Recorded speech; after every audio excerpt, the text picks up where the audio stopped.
Hello everyone. आज की class में हम कॉन्सेप्ट ऑफ कंपल्सन पढ़ेंगे। मींस जब हम मजबूरी की बात करते हैं, कई बार हमें रोजमर्रा की जिंदगी में कुछ ऐसे काम करने पड़ते हैं जो हमारी इच्छा से नहीं होते, मजबूरी में हम उनको करते हैं। तब हम हैव टू का यूज करते हैं, या यदि हम सिंगुलर सब्जेक्ट में से बोलें तो हैज टू का यूज करते हैं। जैसे आप हिंदी में कई बार बोलते हैं कि मुझे काम करना पड़ता है, मुझे झूठ बोलना पड़ता है, मुझे आपका साथ देना पड़ता है, मुझे पैसे कमाने पड़ते हैं। That's was the compulsion. यदि आप इन्हीं चीजों को इच्छा से करते हैं तो आगे आने वाली क्लासेस में मैं आपको कॉन्सेप्ट ऑफ विलिंग टू भी पढ़ाऊंगा।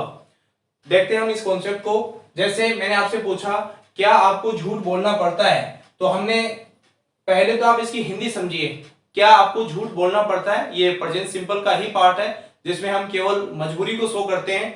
तो डू का यूज होगा प्लूरल के साथ में और डज का यूज होगा सिंगुलर के साथ में। हम सबको पता है यदि हम इसका पॉजिटिव आंसर देते हैं तब हम हैव टू का यूज करेंगे प्लूरल के केस में, और यदि आप सिंगुलर सब्जेक्ट का पॉजिटिव में आंसर दे रहे हैं तब आप हैज टू का यूज करेंगे। यदि आप मना करेंगे मींस डिनाई करते हैं तब आप पॉजिटिव के केस में डोंट हैव टू बोलेंगे और सिंगुलर सब्जेक्ट के केस में डज नॉट हैव टू का प्रयोग करेंगे। एग्जांपल देखते हैं। क्या आपको झूठ बोलना पड़ता है, तो सेंटेंस क्या बनेगा? Do you have to tell a lie.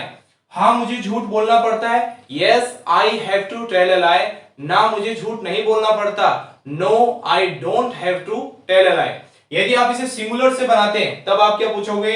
क्या आपके भाई को झूठ बोलना पड़ता है?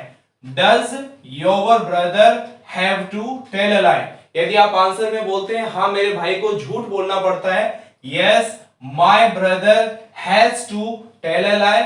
और यदि आप डिनाई करते हैं कि नहीं बोलना पड़ता, no my brother does not have to tell a lie. क्या आपको काम करना पड़ता है? Do you have to work. क्या आपको जाना पड़ता है? Do you have to go.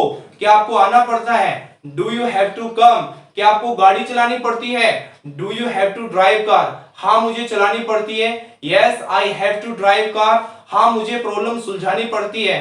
Yes I have to solve problem. मुझे ये काम नहीं करना पड़ता।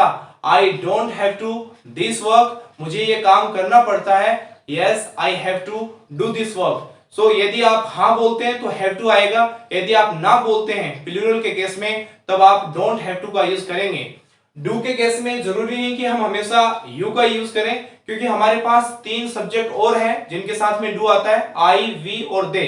जैसे मैंने बोला क्या हमें कमाना पड़ता है, तो सेंटेंस क्या बनेगा? Do we have to earn.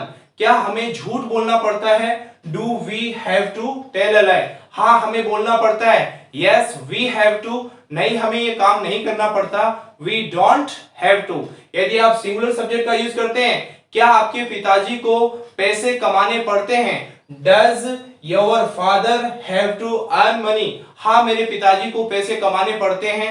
Yes my father has to earn money. मेरे पिताजी को पैसे नहीं कमाने पड़ते। My father does not have to earn money.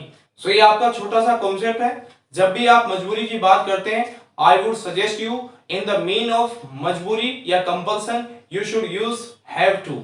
Have to with the plural subject, और हैज टू मींस जब आप पॉजिटिव सेंटेंस बना रहे हैं तब आप सिंगुलर सब्जेक्ट के साथ यूज करेंगे।